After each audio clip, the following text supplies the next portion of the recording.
wa ja'alahu junnatan li ibadillahi sholihin. Summa salatu wassalamu ala sayyidina wa habibina wa maulana Muhammadin wa ala alihi wa ashabihi lahum bi ihsan ila yaumiddin, amma ba'du. Wa qad qala Allah ta'ala fi kitabihil karim, a'udzu billahi samii'il 'aliim minasy syaithaanir rajiim. Fankihu ma taba lakum minan nisaa'i masna wa thulatha wa ruba'. Fa in khiftum alla ta'dilu fawahidatan aw ma malakat aymanukum dzalika adna alla ta'ulu. Wa qala nabiyyuna Muhammadun Rasulullah sallallahu alaihi wasallam, ya ma'syaras salam, man istata'a minkumul ba'ata falyatazawwaj wa innahu aqaddu lil basari wa ahsanu lil farj wa illam yastati fa'alayhi bisyam fa innahu lahu wijabun, muttafaq alaih. Hadratil mukarramin, para alim, para ulama, para asatidz, segenap para sesepuh, para bini sepuh, bapak-bapak, seluruh para remaja yang insya Allah tentunya sekalipun tidak disebutkan satu-satu namanya, namun insya Allah mudah-mudahan dari hari ke hari kita selalu ditambahkan kesehatan oleh Allah Subhanahu wa Ta'ala. Amin ya Allah ya Rabbal. Yang kedua, mudah-mudahan kita selalu ditambahkan ilmunya oleh Allah. Amin. Yang ketiga, mudah-mudahan kita selalu diberikan rezeki yang luas, yang halal dan barokah. Nah, kalau bagian yang ketiga ini kompak, amin.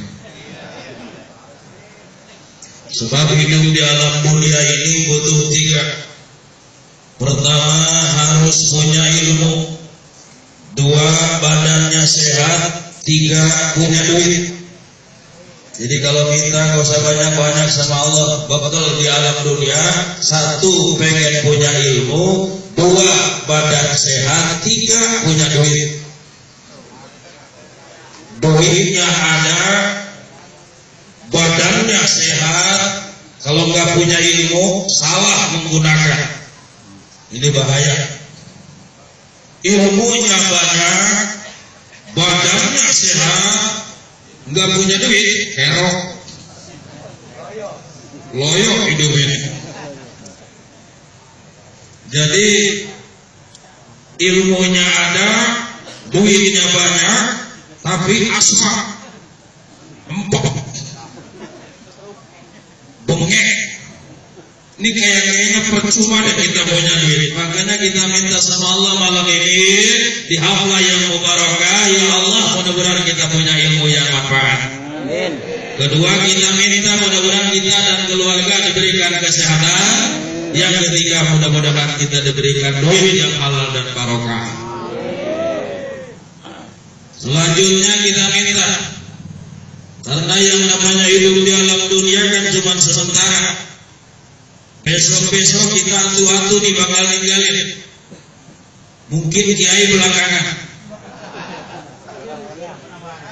Kalau nggak ridho kiai, jamaah nggak apa-apa dulu. Tapi kan kita juga pengen bahagia di sono, Bang.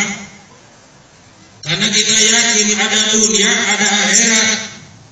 Betul betul. Makanya orang yang bakal bahagia di akhirat, di dunianya juga udah kelihatan. Pertama, doyan sama ibadah. Datang perintah sholat, sholat. Datang perintah ngaji, ngaji. Datang perintah sedekah, sedekah. Datang perintah kawin.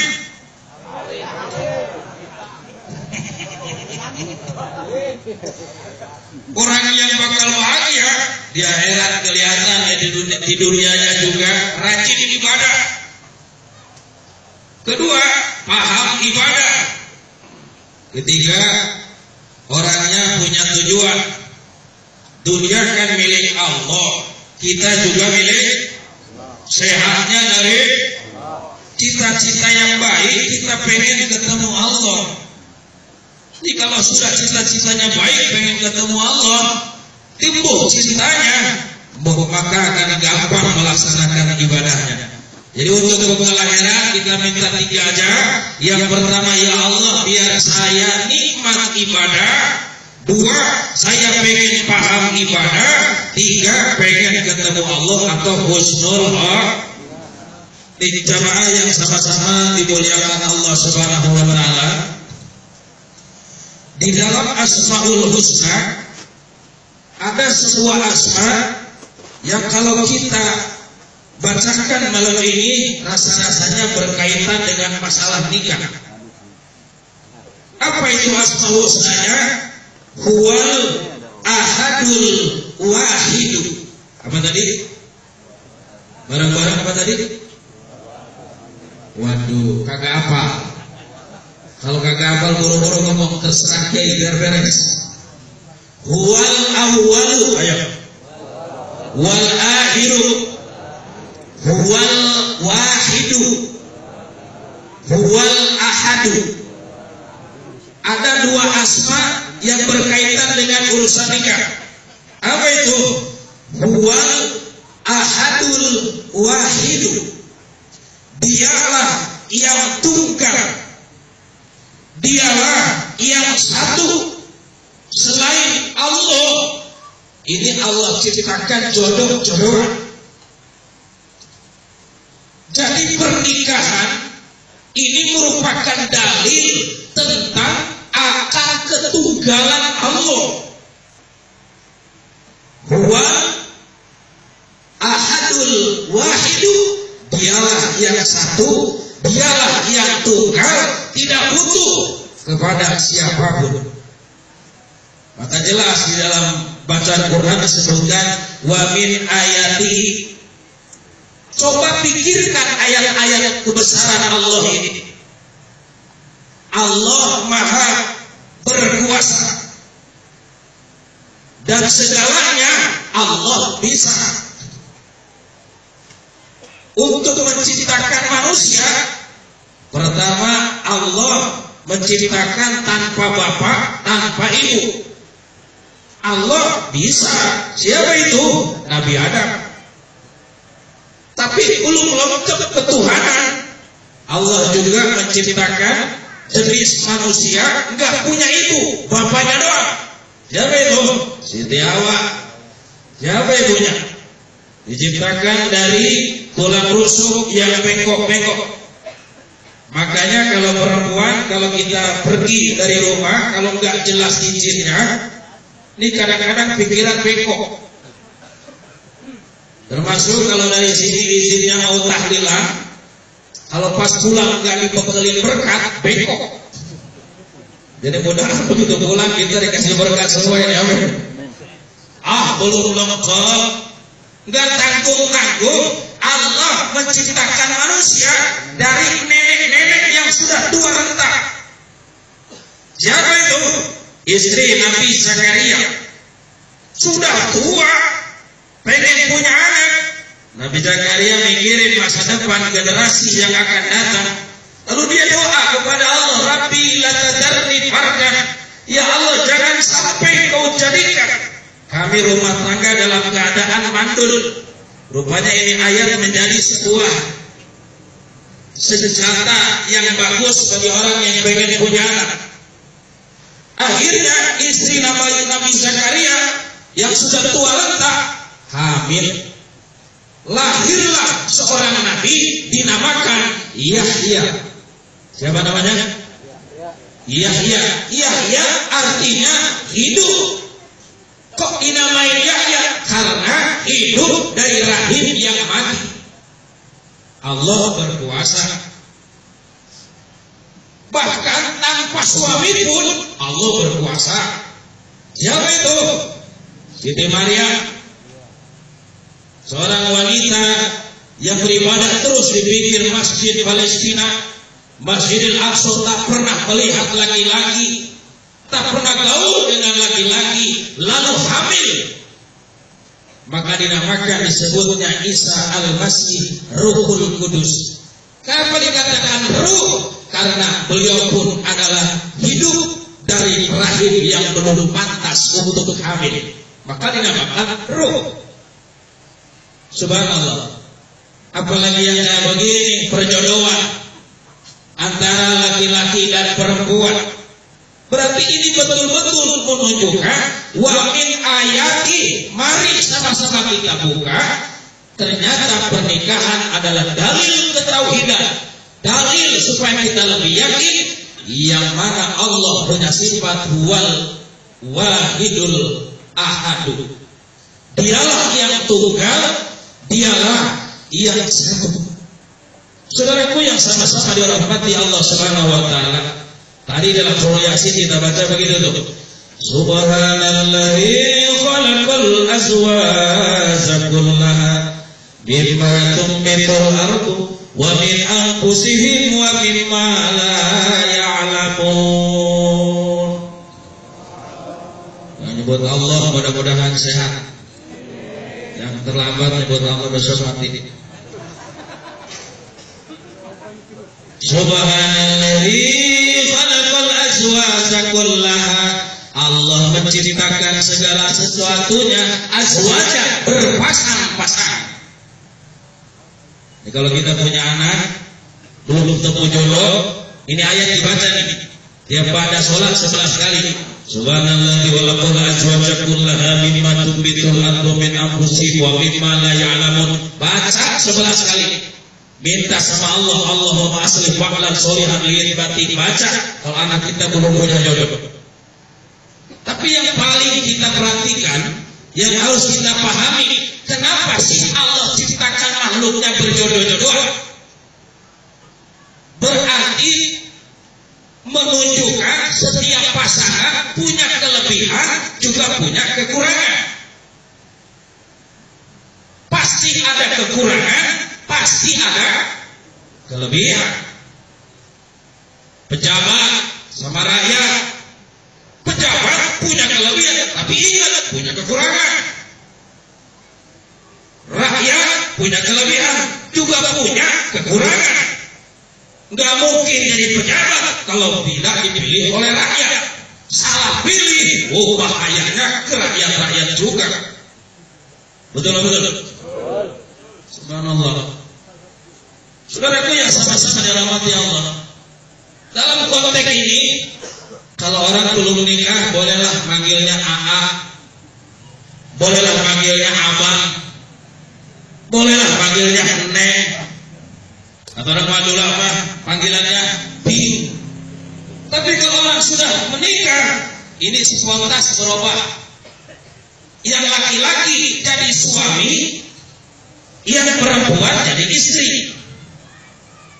Laki-laki suami, perempuan istri. Ini bahasa orang tua zaman dulu nggak sembarangan. Ini siloka. Tahu siloka? Silau. Kalau belum ketemu orang udah menyusul nggak ngerti kalau belum dijelasin. Itu namanya siloka. Contoh, kalau kita bulan Ramadan sering ketemu lepat. Sering ketemu apa? Lepat. Apa itu lepat? Siloka. Dari Waliullah Sunan Kalijaga. Kok pakai lepat? Oh iya, lepat itu kan singkatan sirap. Sirap. Apa artinya? Kalau sudah maaf-maafan, pendem yang dalam, yang rapat, jangan dibuka-buka lagi.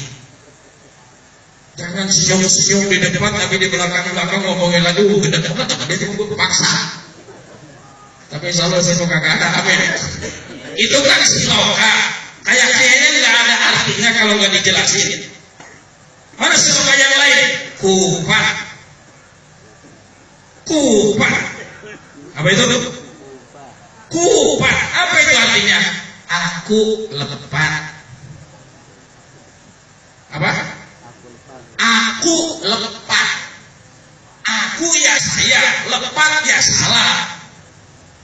mengaku salah. Maka dalam bahasa Sunda menggunakan istilah sampurasun. Apa itu sampurasun? Harus mau memaafkan dan harus minta maaf. Begitupun pula suami istri, ini siloka. Harus kita bedah, harus kita kaji. Mudah-mudahan menjadi modal bagi yang baru menikah, amin. Dan juga menjadi alat penyempurna bagi yang sudah menikah. Mudah-mudahan setelah dijelaskan malah pengen nambah. Nambah apa? Nambah ilmu bosan begitu. Oke, kita mulai dari suami. Berarti hurufnya S U A N I. Istri, hurufnya I S T R I.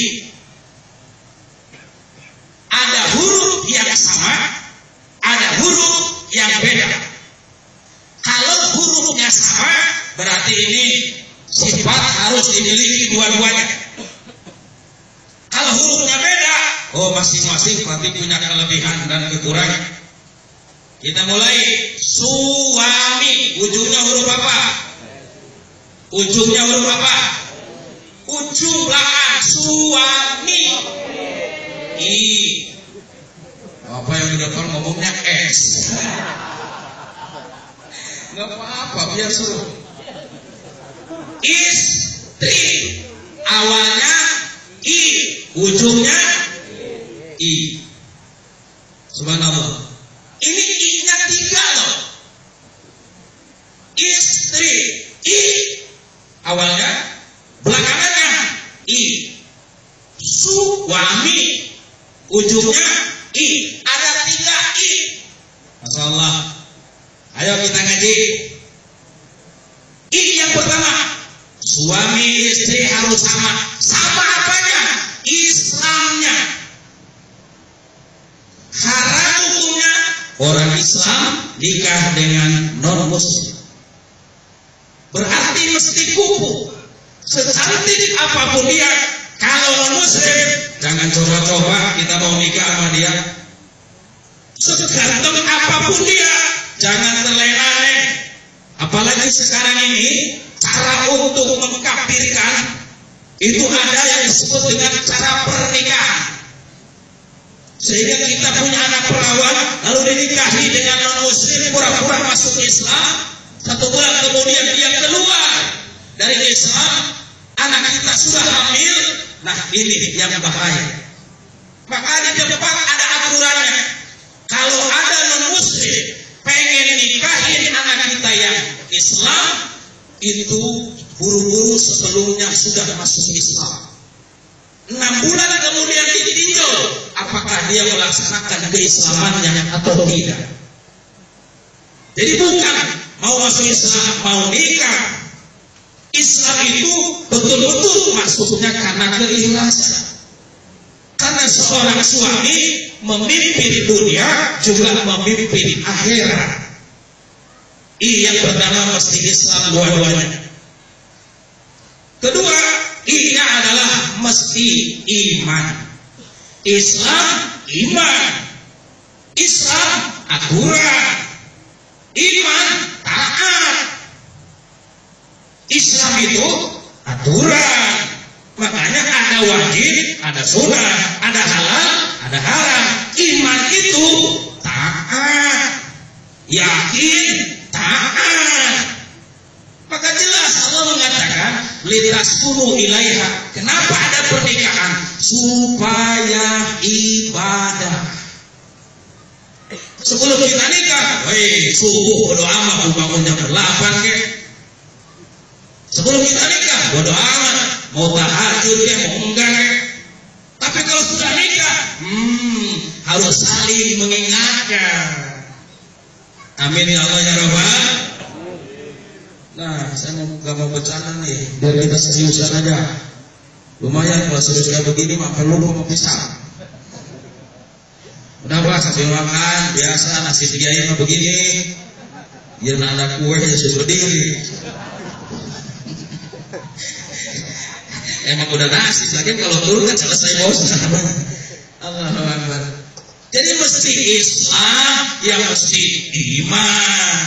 Indah rasanya Pak kalau kita pulang, masalah pikiran lagi pusing, nyari ekonomi di rumah, istri sudah sholat, dia buka Al-Quran, dia dengerin, adem rasanya begitu sambil dengerin, tahu-tahu kita tidur, alhamdulillah.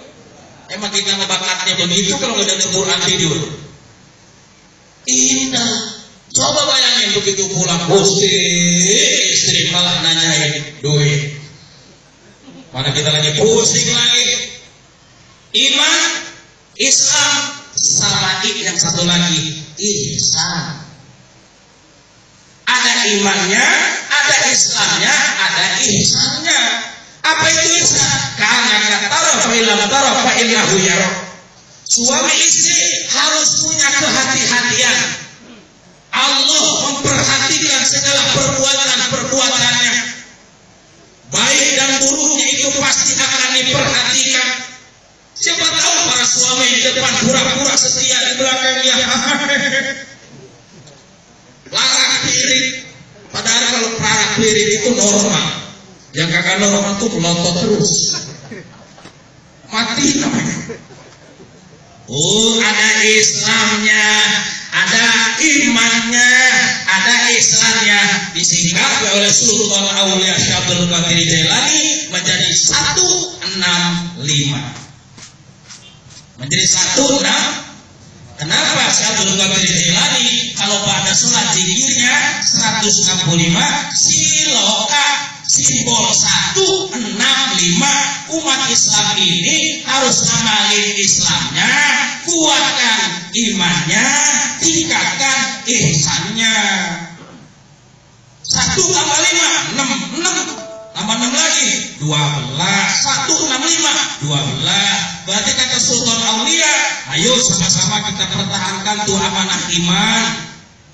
Berzikir la ilaha illallah. 1 tambah 2 3. 3 berarti fitrah, jangan ninggalin sunnah Rasul. Zikir majikir, sholat ditinggalin, bolehin namanya.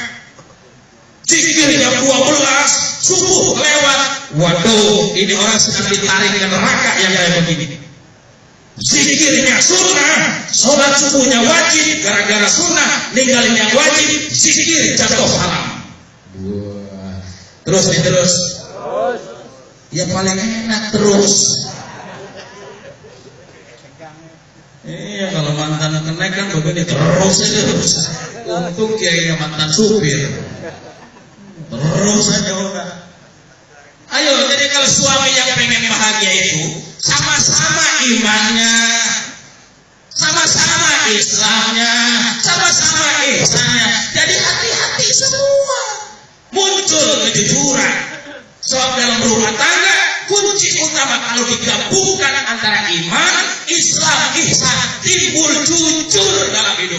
Jujur kunci awal kesuksesan rumah tangga. Masya Allah, betul? Jujur, pendapatan berapa? Kasih tahu sama Neng. Nih, AA cuma dapat 100.000 per hari. Nengnya jujur. Kebutuhan ekonomi jelasin sama suami. Nih A 1 minggu 1 bulan kebutuhan 3 juta.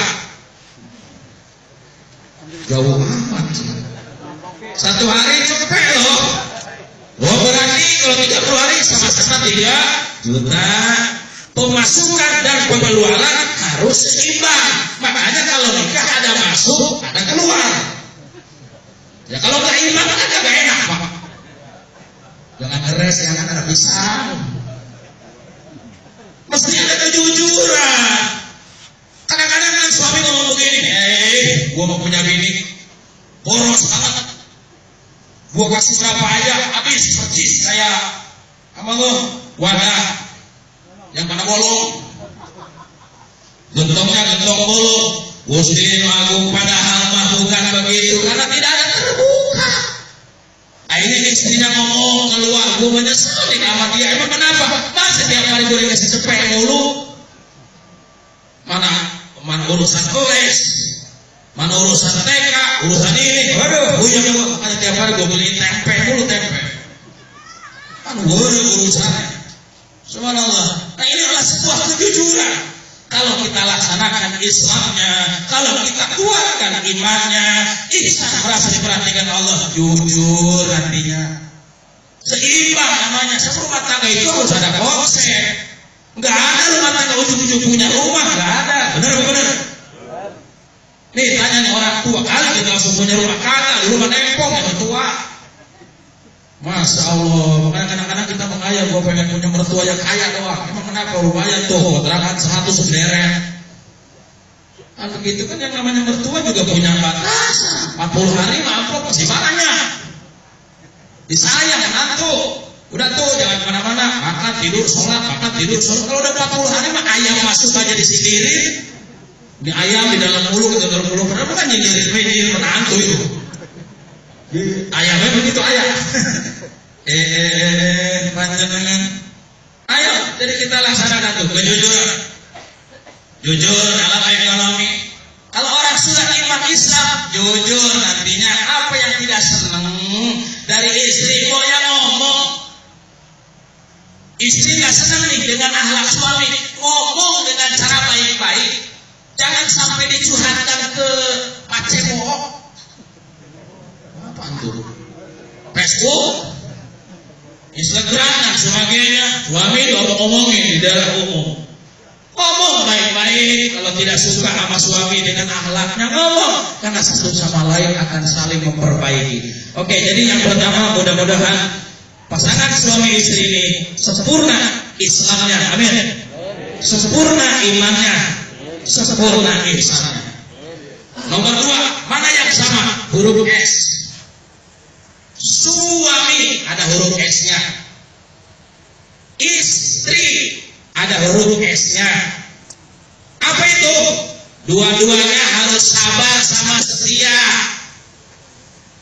Dua-duanya harus sabar sama setia. Sabar harus dimiliki oleh dua belah pihak. Waktu kita belum nikah, serasa semuanya indah aja. Pokoknya dia yang terindah senyumnya sampai jerawat nempel numpuk, dia bilang apa? Bagaikan bintang yang bertaburan. Iya dong, belum nikah. Udah nikah mah kelihatan kejelengannya.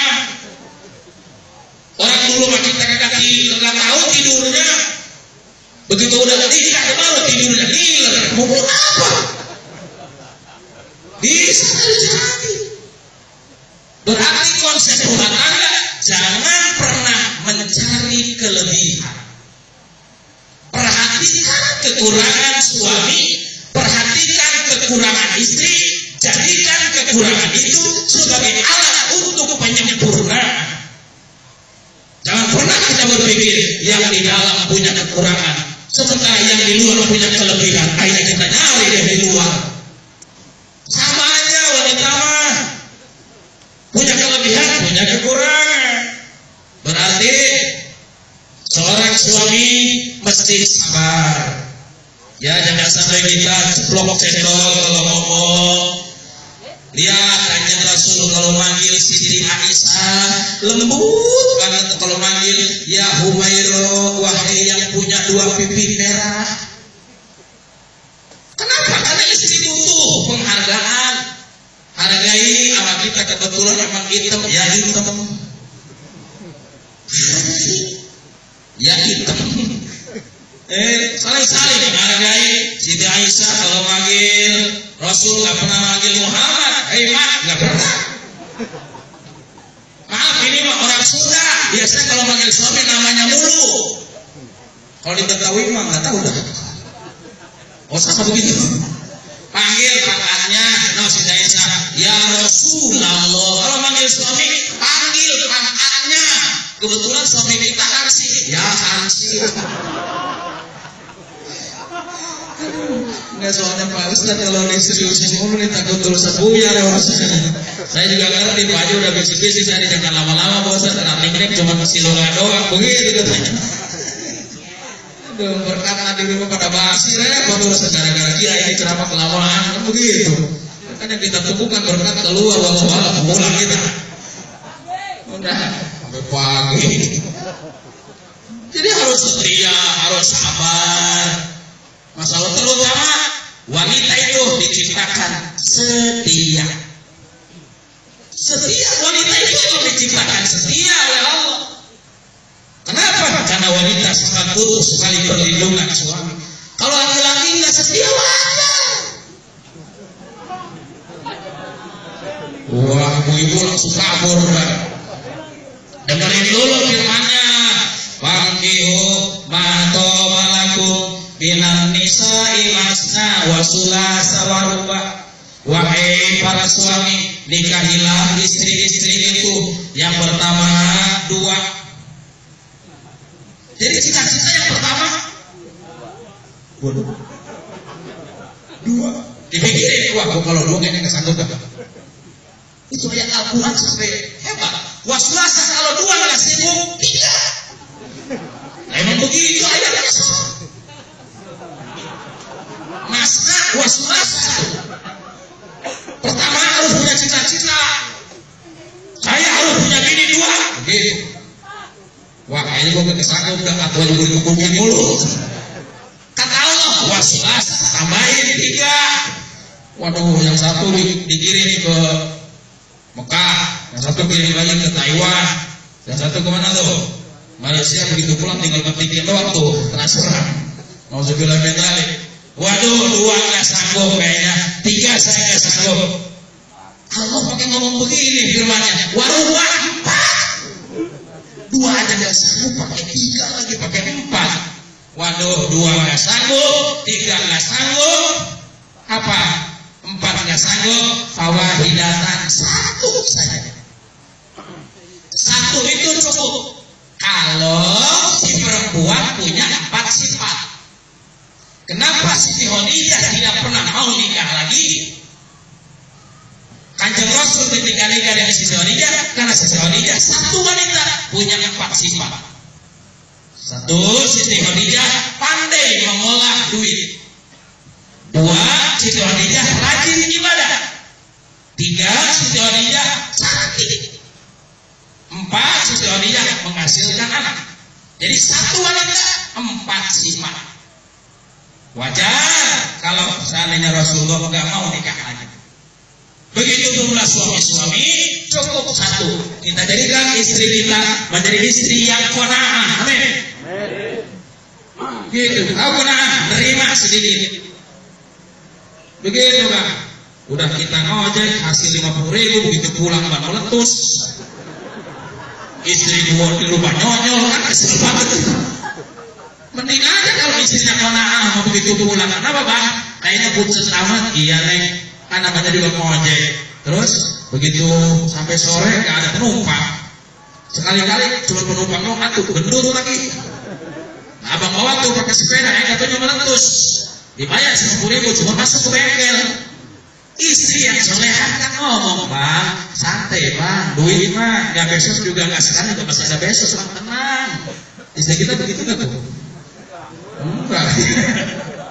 Tenang Bang, Bung Neng nerima abang tuh karena rajin sholat. Pokoknya Neng maka ridho. Kalau abang nyari duit apa ninggalin sholat, urusan duit ke belakangan Bang. Begitu kan ada istri kita ya.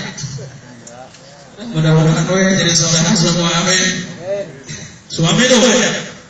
Tetapi ingat di dalam ayat Al-Quran Al-Karim tadi, suami mesti setia, suami mesti sabar. Jadi setiap suami harus menjadikan istrinya istri yang qanaah, kemudian pandai mengurus anak. Istrinya juga harus betul-betul jadi wanita yang cantik secara akhlakul karimah. Makanya ada 2 S yang sama, berarti suami istri mesti sabar sama setia. Amin. Mana yang beda? Su berarti ada U artinya usaha. Seorang suami harus usaha. Mau kecil ke, mau gede ke, yang penting halal. Bantu dengan doa. Kalau nggak bisa dengan doa, awas, serahkan urusan doa sama ustaz. Rajin-rajin silaturahmi sama kiai. Saya yang usaha kiai, kiai yang ngedoain. Balancing namanya. Kenapa kau begitu? Saya bisa usaha tapi saya nggak bisa doa, kata si abang. Saya bisa usaha, saya nggak bisa doa, kata si abang. Kiai nggak pinter, saya juga bisa doa, nggak bisa usaha. Ya iyalah, itu namanya nyambung. Nyambung namanya. Kadang-kadang ustaz suruh ngajar anak-anaknya doa kan kagak pernah mau bayaran, mau apa? Masya Allah, pantesan ustaz kurus-kurus, tapi alhamdulillah di sini rada gemuk. Alhamdulillah, udah pasti ada usaha. Gitu loh. M-nya apa? Menyayangi. Yang namanya menyayangi berarti penuh dengan kelembutan, berarti harus melindungi. Itulah suami. Jadi ada S-nya, ada E-nya, ada M. A-nya apa? Amanah. Ingat bahwa istri adalah amanah yang suatu saat nanti akan dipertanggungjawabkan kita di hadapan Allah Subhanahu wa taala. Urus sholatnya. Kenapa? Kata Rasulullah, ayyuhar rajulin lam ya'mur imra'atahu bis-shalah faqad fanallahu wa rasulahu. Siapapun suami tidak menyuruh istrinya untuk sholat, berarti dia sudah khianat terhadap janjinya ketika ijab kabul. Dulu halal, dulu haram menjadi halal. Kenapa? Karena pengucapan dua kalimat syahadat. Siapapun suaminya ketika datang waktu sholat, suruhlah istri-istri kita untuk melaksanakan sholat. Jadi ada S, ada U, ada A, ada M. Kemudian istrinya ada I, setia, T-nya taat. Jadilah istri yang taat sama suami, nurut sama suami selagi perintahnya tidak menyalahi aturan Allah Subhanahu wa taala. Ganjarannya sangat banyak sekali. Suami pulang dari mana-mana, pakaiannya kotor kita cuci. Masya Allah, satu kali kita cuci itu kotor, Allah ampuni 1000 dosanya. Masya Allah, Allah angkat 1000 ganjarannya. Jangan dikasih ke pembantu mah cuma ngebantu. Istrinya dulu yang mau nyuci, nggak sanggup, berarti sebagian kasih ke pembantu. Jangan ke pembantu semua, nanti ganjarannya buat pembantu. Ini pesan-pesan ini kepada si Neng. Suatu saat kalau suami pulang dari mana-mana, buru-buru prosotin, buru-buru cuci yang benar. Lumayan 1000 pahala saja ganjaran. Masya Allah, taat. Makanya ada bai'ah. Kenapa istri cium tangan sama suami? Enggak ada suami cium tangan sama istri, lebay ya teman. Ada laki-laki pakai cium tangan sama perempuan, waduh lebay ya teman. Salah. Cium tangan istri sama suami, wahakikatu, adapun tujuannya adalah bai'at janji. Diciumlah tangan suaminya, artinya saya berjanji bakal nurut kepada terhadap perintah dunia dan perintah akhirat. Itu bai'at. Awallah, karena dalam kitab Ruhul Bayan tuh Anda baca, innal ladzina yubayyi'unaka innama yubayyi'unallah. Kalau kita cium tangan sama guru, sebetulnya adalah janji saya mau nurut, patuh sama perintah guru. Cium tangan kepada siapa saja. Subhanallah. Jadi jangan kita sembarangan. Insya Allah ada barokahnya ibu. Setiap cium tangan sama suami berarti bagikan mencium hajar aswad. Itu jadi mana-mana pulang cium tangan suami, diendus napasnya.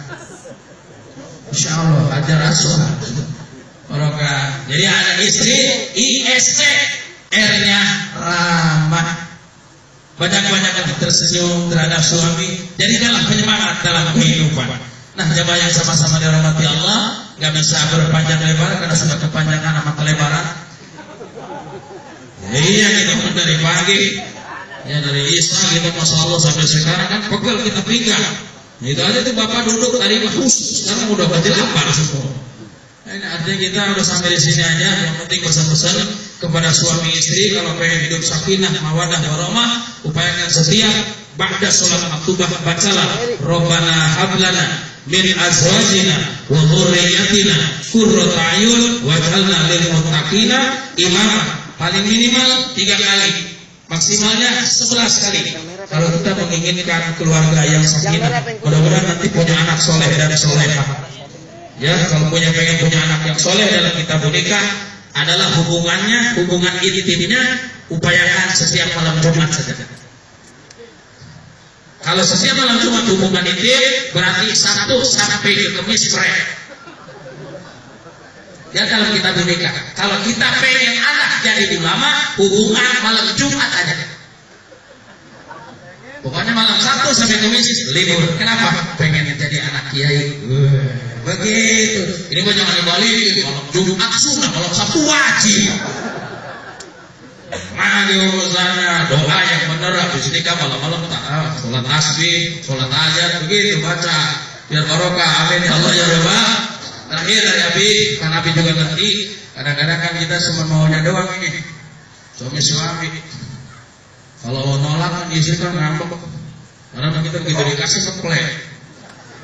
Ya, jujur aja, kiai punya kia. Makanya kiai itu kiai rajin zikir, rajin goyang. Kiai itu rajin sholat, rajin berdiri. Kiai itu rajin tahiyat, rajin berarti nunjuk. Makanya kiai mah adalah rajin berdiri, rajin bergoyang, rajin nunjuk. Boleh bayangin Pak? Lo coba ceramah saya siang malam nggak pernah ketemu Umi. Pagi ceramah, malam ceramah. Tapi kenapa hamil? Ini udah rahasia. Nah Bapak kalau pengen kuat, mulai besok bawa telur ayam. Telur ayam asli dadara. Kalau bisa asli dadara atau ayam kampung, dibuang putihnya. Bapak tarik nafas, diri. Ya qawi ya matin, ya qawi ya matin. Apa yang qawi? Kuat. Matiri, berdiri terus. Tahu panas terus itu. Ya qawi ya matin, ya qawi ya matin. Tiupkan di dada, tiupkan kemana? Ke telur. Minta dah. Begitu, Senin 1. Ntar nih, Selasa 1. Rebo 1. Per telur 11 kali. Yang qawi yang matinya jadi jumlahnya 33. Malam Kamisnya prek dulu. Ya kan Senin Selasa Rabu udah telur 3. Malam Kamis prek. Malam Jumat siap tempur. Saya yakin besok banyak telur yang hilang. Mudah-mudahan ada barokahnya. Mohon maaf kepada orang tua ya, apabila kesidir, tolong nasihatin saya, mungkin ada yang kurang berkenan, tolong nasihatin saya, karena manusia cuma bisa komentar doang. Kesel kalau Indonesia salah, padahal kalau sumain bola mah dia pemilu lebih kalah. Begitulah manusia. Pandai bicara, pandai menyampaikan nasihat, belum tentu benar. Jangan segan-segan nasihatin saya, nasihatin sesuatu, karena manusia ini hanyalah merugi kalau kita tidak saling menasihati. Demikian mohon maaf yang sebesar-besarnya. Allahumma muwaffiq ila aqwamit thoriq, hanya kepada Allah taufik dan hidayah yang kita serahkan. Kita hanya menyampaikan mana yang benar, mana yang salah. Mudah-mudahan kita di dunia berkumpul dalam ibadah, di akhirat pun pula kita akan berkumpul di pada masyarakat surganya Allah Subhanahu wa taala. Demikian, wassalamualaikum warahmatullahi wabarakatuh.